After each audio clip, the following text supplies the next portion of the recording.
Welcome back to money my creations.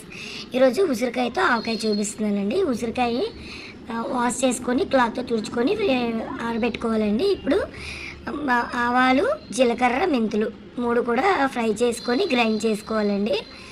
కొంచెం చింతపండు వేడి నీళ్ళలోని సోక్ చేసి ఉంచుకోవాలండి, అది గుజ్జు తీసేయాలి. ఇప్పుడు ఉసిరికాయని పీసెస్గా కట్ చేసి చాలామంది డీప్ ఫ్రై చేస్తారండి. నేను సాలో ఫ్రై చేశాను. ఉసిరికాయ డైరెక్ట్గా కూడా ఫ్రై చేసుకోవచ్చండి. కొంచెం గల్లుప్పు గ్రైండ్ చేసుకోవాలండి.